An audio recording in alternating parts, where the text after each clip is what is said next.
won't you just come my way? Come in. Baby. Hello everybody, how are you guys doing? Forgive my hair, child. I just got up. I didn't do nothing to my hair. I felt like a Spanish, like a Puerto Rican in this hair. I felt Puerto Rican. And then my bonnet came out last night, so that's probably what y'all seeing. I feel like I want to do this video before I go to the polls, because I'm finna vote today, y'all, and y'all should vote too. Oh, Don, you're a little controversial. You're talking about illegal immigration. I said it's illegal. So before I get to voting, I want to tell you guys about the crazy experience I had with a Trump supporter, okay? Come on, try getting it out. Try getting it out. I'll get it out. I mean, I don't know if you're going to put this on television, but you don't even know what you're talking about. Try getting it out. Go ahead. A crazy experience I had with the Trump supporter, y'all. I was just going through it, child. Okay, so I work, obviously. I work as a IHS worker. And I'm gonna hide everything, so y'all not gonna know, what I'm doing, or like, no specifics, right? Because I want to be clear how I tell this story. So I had worked with these two people. Let's say Bob and his wife.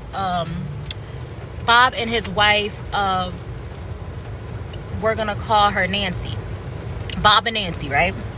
These people, I loved them so much at first, right? They were so sweet and kind to me. They just felt like regular old people, And at first, I just wanted to do everything extra for them because it felt like they never had nobody there to really assist them with different things. Like when we were working on them getting a place organized or cleaned or whatever, I worked hard, I really got in there, really cleaned it up, because I wanted them to be pleased with the work that I did. So we grew a bond, right? I felt like Nancy and Bob were racist, right? Frankly, you have to get hit with a Komatsu tractor in order to use them. They're so high. I felt it in my bones, but I could not, you know what I'm saying? I think certain things that they did made me feel as though that they were, racist, right? Like Bob and Nancy have specific ways in how they wanted their clothes washed. That's not what's making them racist, though. Specific ways how they want their clothes washed, right? They wanted you to add vinegar. They wanted specific colors, and this, it's not just colors in one area and whites in one area. They were very specific on how they wanted things done, right? And I was fine with that because at first, I'm just like, older people have a specific way they want certain things done. That's just what it is. And I didn't understand why certain people that worked with them prior would not want to work with them. But I just felt like they were racist because they felt the need to let me know that they had adopted a black child. They were like, oh yeah, our daughter is black. We just, wanted you to know that our daughter is black. And then I was like, okay. I didn't understand why they felt the need to mention that to me. Maybe because I'm black, but whatever. And then they made it a point to say that the people that worked with them prior were Africans, and they were lazy. They didn't do a good job. Africans don't do shit, is what they were saying to me, right? Not in those exact words, but summarization, it just turned out to do, Africans are lazy, right? That their literal words were Africans are lazy. So I'm like, I don't like that. for them, there were certain things, right? One time, I went to the bathroom or whatever, right? Just regular, went to the bathroom. It wasn't even, just the regular pee. Went to the bathroom, and I noticed every time I would go to the bathroom, his wife would go after me in the bathroom. So I used to wonder in my mind, what was this woman doing in the bathroom? What was this woman doing in the bathroom?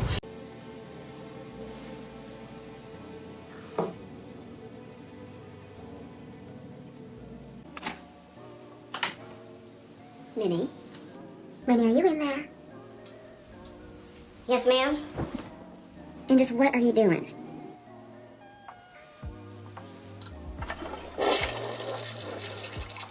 Get off my foot! You are fired, Minnie Jackson! But she would always, make it a point to say, oh, I went to the bathroom. Doing what? I don't understand, but it was very, very weird energy. But she was a sweet older lady, and she was really, really kind to me, Really, really sweet, really, really kind. But they would, watch these different church shows that would speak highly about Trump, right? Just talk about how Trump is going to change the world and how people of color is above, people of color is taking advantage of their resources, right? They would watch that, and I think that's probably what made me feel as though that they were Trump supporters. But I just didn't, they didn't come out and say it, right? They were highly against abortions and highly against women doing just pretty much anything. I know that the woman was very unhappy, and she would always, her husband was managing her money. Her husband did not give her any access to her bank accounts, did not let her know how much she had in her bank accounts, and that used to make her very, very sad, because he had a condition to where, his health was going, and she would have to be in charge at some point, and she had no idea how she was going to do it. It scared her, because she's like, man, I don't know nothing, this man been hiding everything from me. But she can't ask, because whatever they believe, it prevents them from, you're not supposed to ask your husband about money. You're not, she just was like that. And she would talk very horribly about women that got an abortion. Side note, I got an abortion. That's a whole story, child. I got an abortion, and I think I was like, it made me feel very uncomfortable, because it was like talking about how people who got abortions was the lowest of the lowest, and they not ish and nothing, you know what I'm saying? And I'm in school, so I always was like not trying to where they lived, I wasn't working as many hours, right? Because I had to transition. But then that would leave them, because the company that I worked for was short-staffed. So that would leave them short-staffed, that they did not have, any support. So I used to feel bad about that, especially since I was still on call with the company, but I'm in school, so I couldn't work as much. The company had called me and like, hey, the last person that they worked with, stopped, because remember, I stopped working with them for some time, and then I was focusing on school. But I used to go to the company like on call. So the company called me like, hey, whoever was working with them did not want to work with them, they didn't show up, blah blah blah, we want you to go out and work with them and work for them. That's what we want. So I was like, okay, well, yeah, I'll do, because I thought, altogether, I thought they were sweet people, I felt like maybe they probably old-fashioned, and they real old, so they probably used to things being very like that. So I picked up, and I, was working for them, doing services for them, helping them out.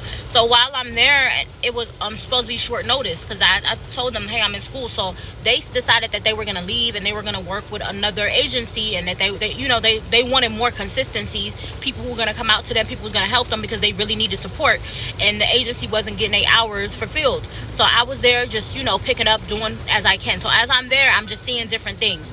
I had took them one time to the hospital, and it was a Somali man, and he was a heavy Camilla supporter on the back of his car, a Camilla supporter, right? And this man just was like talking like junk, asking the man if he's coherent, asking the man if he can hear, asking the man like if his senses was all there, if he's, just asking the man all these awkward ass questions, just because he was Somali. And that man went smacked the fuck off on every one of them and asked me, why are you here? Why are you working with them? Why are you, they are very racially, they're like very disrespectful with how they speak, because they don't even know me. They don't know nothing about me. They just seen the Camilla thing, and then they see that I'm Somalian, and they're saying different things about me. He was like, I want them to get the fuck about my car, y'all. Told them people, like, that Somalian man said, get the fuck about my car. Okay, we had to pull over at the next stop so they could get up out this man's car, and it was a lot, y'all, a lot. Pull out this man's car, and we had to call a whole nother situation with Lyft. And that, they were like, oh, we're gonna complain on the website, blah blah blah. But that's what happened. But so this is what, like, it was the last day. Let's get to the issue, right? Because I want to give y'all a background story. It was the last day that I was supposed to work with them, right? My last shift, I was tired. I really didn't want to go in that day because I was exhausted from school. But I was like, you know what? It's my last day with these people. I'm going to be nice. I'm going to come and, give them care and give them love and just be sweet and kind to them. So I came, and it was a Sunday, y'all. A Sunday. I normally don't work on Sunday, but it was a Sunday. I cleaned the bathroom, helped them, organize their bathroom. And they was like, Mo, could you come and watch this preaching service with me? And I was like, in my mind, I felt like I'm just gonna sit here and let them watch their preaching. It don't, fit, because they've been watching these different church services here and there, and I don't ever get involved. They never have asked me to get involved before, so I just thought like, okay, I just let them do whatever they're gonna do with their preaching service and return back to whatever I'm doing. Okay.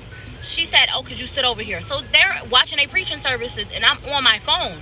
This woman, could you get off your phone? To me, because this is a, I felt like maybe in my mind, I got off my phone because I was like, maybe she feel like I'm being disrespectful because they doing a preaching service. Maybe she wants undivided attention for this. I don't have to agree with what they're saying, all of that, right?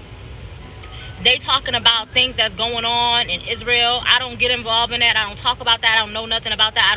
I'm not speaking about that. They're talking about this stuff, right? I'm not getting involved in this stuff. I don't know nothing about this stuff, and I choose not to know nothing about this stuff. And they're trying to link that to why I should vote for Trump. It's like a whole weird thing about why I should vote for Trump. And I felt really, really uncomfortable, like extremely uncomfortable. So I asked to be excused, and they were just ignoring me, like, shh, just listen to the service, listen to the service. So I just got up and stepped out, and I called my manager, like, they're making me watch this whole Trump rally. They're making me, like, trying to link it to Israel, whatever's going on over there, trying to link it to religion, and all of that is all sensitive for me. I don't like to talk about that, and I'm not supposed to be made to talk about my religion while I'm at work. You know what I'm saying? I don't want to discuss that. So I'm calling my management, not picking up, calling, not picking up, calling, not picking up. So I call my person, my boyfriend, and he like, girl, like, not girl, but you know, babe, like, get the fuck out, like, leave. You called your manager, you left a message on your manager, take your stuff and get out. Get out. You don't have to be nowhere you're uncomfortable. You know, you don't know what's going to happen next, what these people are on. Leave. Get up out of there. So I was like, okay, I'm getting my stuff, because I had left my stuff up in there, like my jacket and stuff and my shoes. I got back up in there to get my jacket, and I told them I'm leaving. They tell me, they start crying. The Nancy start crying. The husband over here telling me how they see me as their daughter. They see me as their kid. They don't, you know, they love me. God loves me. And, you know, this election, the world is going to come down if we don't vote for this and we don't vote for that.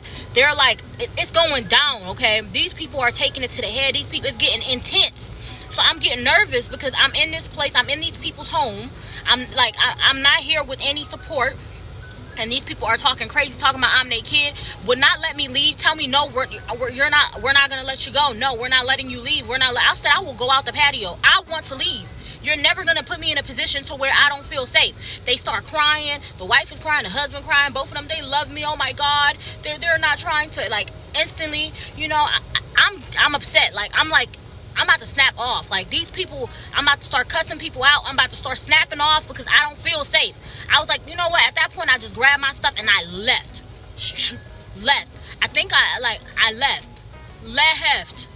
left. I had some candy and this candy bag with me. I think I left it over there. Child, I left and left them there. That's the crazy experience that I had, y'all. I was not trying to sit up in there. They was trying to link everything together. And for me, I feel like people should feel free to have their own beliefs, their own feelings, their own everything. Don't convince or manipulate or try to make anybody believe what you believe.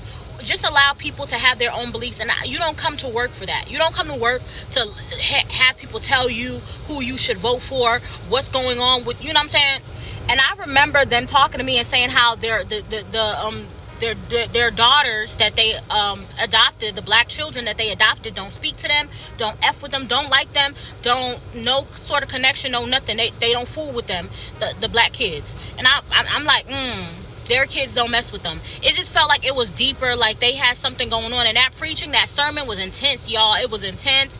It was all Make America Great Again intense. It was a lot, okay? And it scared me. I felt really, really uncomfortable, and I was scared. I did not know how to feel. I did not know if I was safe. I did not know nothing. I had to get up out of there, y'all. I had to, because I just did not know, like, what the next thing was. Like, what, or how far is these people gonna take it? Are they gonna like, what are they gonna do to me? I really felt unsafe, you know what I'm saying? But that's my election story, y'all. I got up out of there. Just, you know what I'm saying? Now I'm about to go vote. Y'all should go vote. I'm about to go up in here and vote, y'all. Tell me, you know, if you feel like it, how was your voting experience? Okay, was it great? Was it wonderful? Tell me something. I'm going to vote today, guys. I love y'all. Bye.